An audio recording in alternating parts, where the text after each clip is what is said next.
ఈరోజు ప్రజాపాలనలో భాగంగా ఇబ్రహీంపట్నం నియోజకవర్గంలో అంతర్జాతీయ సమీకృత పండ్ల మార్కెట్ని ఈరోజు శంకుస్థాపన చేయడానికి వచ్చినటువంటి ముఖ్యమంత్రి వర్యులు రేవంత్ రెడ్డి గారికి, అలాగే వేదికను అలంకరించిన పెద్దలు మంత్రివర్యులు వ్యవసాయ శాఖ మంత్రివర్యులు తుమ్మల నాగేశ్వరరావు గారికి,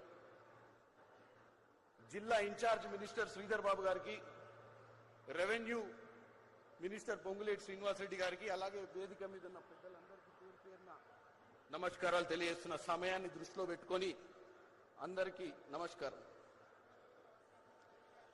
అలాగే ఈ సాయం సంధ్య వేళ వాన పడుతున్నా ముఖ్యమంత్రి గారిని చూడాలి, ముఖ్యమంత్రి గారు చెప్పే విషయాలు వినాలి అని వచ్చిన ప్రతి ఒక్కరికి నా హృదయపూర్వక నమస్కారం. పాత్రికేయ మిత్రులకు కూడా 2023 డిసెంబర్ 7 ప్రజాపాలన మొదలైంది. ముఖ్యమంత్రి రేవంత్ రెడ్డి గారు ఈ నియోజకవర్గానికి నాకు తెలిసి గతంలో అటు ఫ్యూచర్ సిటీ కోసం కానీ, గతంలో ఇక్కడ గౌడదల కోసం, రక్షక్ పిట్ల కోసం కానీ ఎన్నో కార్యక్రమాలకు 2.5 సంవత్సరాల సమయంలోనే 119 నియోజకవర్గాలుంటే ఈ ఒక్క నియోజకవర్గానికి ఎన్నో కార్యక్రమాలకైనటువంటి హాజరైనటువంటి ముఖ్యమంత్రి గారి పనితనం గురించి మీరు ఆలోచించాలి. 10 ఏళ్లు అధికారంలో ఉన్నటువంటి కేసీఆర్ ఏ రోజు ప్రజలకు అవసరమైనటువంటి ఆలోచన చేయలే.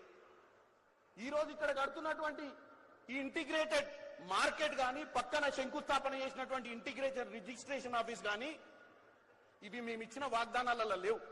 ఇచ్చిన వాగ్దానాలు 6 గ్యారంటీలతో పాటు ప్రజా సమస్యలను దృష్టిలో పెట్టుకొని ముఖ్యంగా ఇక్కడికి వచ్చిన రైతన్నలందరికీ చెప్తున్నా, మీకు తెలుసు 10 సంవత్సరాల మిగులు రాష్ట్రంలో ఏ విధంగా దోచుకొని ఈ ప్రజాపాలన వచ్చిన తర్వాత మనకు ఎంత అప్పుందో ఎన్నోసార్లు ముఖ్యమంత్రి చెప్పే ప్రయత్నం చేసి, ఎంతో మంది అన్నారు అప్పుల పేరు చెప్పి తప్పించుకునే ప్రయత్నం చేస్తున్నారని.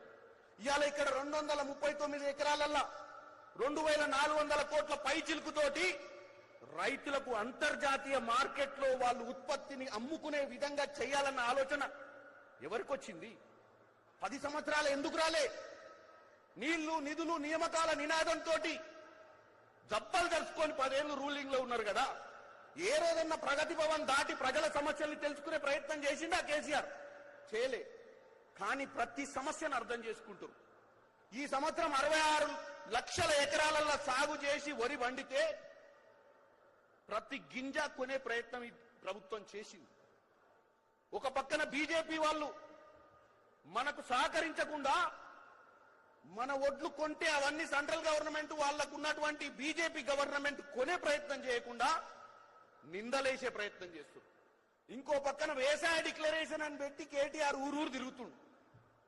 ఇప్పుడే మల్రెడ్డి రంగన్న చెప్పిండు, అరే కేటీఆర్ 10 సంవత్సరాలలో ఇక్కడ ఫ్రూట్ మార్కెట్ 170 ఎకరాలలో కాంగ్రెస్ ఇచ్చిన దాంట్లో నువ్వు గుంత కూడా నవ్వకపోతుంది. నీ సొంత దోస్తు ఎవరో ఆయన లాభం కోసం నెలకు 80 లక్షల రూపాయల రెంట్ ఇచ్చి నువ్వు నీ దోస్తు కోసం పనిచేసినావు, కానీ రైతుల కోసం పనిచేయలే. నేను ఒక్కటే చెప్తున్న, సమయం లేదు, చాలా విషయాలనే చెప్పాలంటే. ఈ ప్రజాపాలన ప్రజల కోసం వచ్చింది. ఎన్నో సమస్యలు పరిష్కారం చేయాలి. మీరు నమ్మి 2.5 ఏళ్ల అధికారంలో ఉన్నాం. ఇంకా 2.5 ఏళ్ల అధికారమే కాదు, ముఖ్యమంత్రి గారు మీ మనసును గెలుచుకొని 2034 దాకా ప్రతి తెలంగాణ బిడ్డ కోరుకునే విధంగా ఈ తెలంగాణను బంగారు తెలంగాణ చేసిన తర్వాతనే ముఖ్యమంత్రి గారు ఎన్నోసార్లు చెప్పిండు. ఆ రోజు తెలంగాణ ఇచ్చింది కాంగ్రెసే.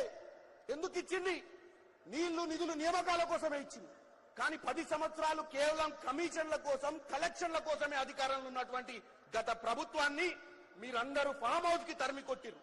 ఇప్పుడు ఈ ప్రభుత్వం పట్టుదలతో పనిచేస్తుంది. మీ అందరూ ఆశీర్వదించాలి. ఎవరెన్ని చెప్పినా, ఎవరెన్ని పిట్ట కథలు చెప్పినా నమ్మకండి. మాకు పట్టుదల ఉంది, మా ముఖ్యమంత్రి గారికి చిత్తశుద్ధి ఉంది, మా మంత్రులకు ప్రతిరోజు పనిచేయాలన్న ఉద్దేశం ఉంది. ఏ ఒక్కరోజు కూడా మంత్రి సెలవు తీసుకున్న దాఖలాలు లేవు 2.5 సంవత్సరాల్లో. ఇప్పుడు కూడా ముఖ్యమంత్రి గారు ఒక ప్రెస్ మ్యాగజైన్ కి సంబంధించినటువంటి ఒక ఇంటర్వ్యూ ఇచ్చి ఈ సాయంత్రం కూడా ఇక్కడ ఉన్నాడు. నిన్న మొన్న మహబూబ్ నగర్ ఉన్నాడు.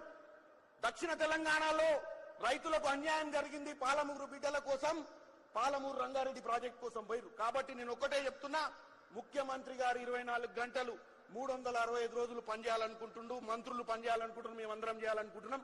మీ ఆశీర్వాదం ఉండాలి. మీరు ఎవరి మాట వినొద్దని కోరుకుంటూ, ఇంకా మంచి మంచి కార్యక్రమాలు ఎన్నో చేసుకొని, ఇంకా మిగిలిపోయిన ఎన్నో మన అవసరాలకు ఉన్నటువంటి సమస్యలను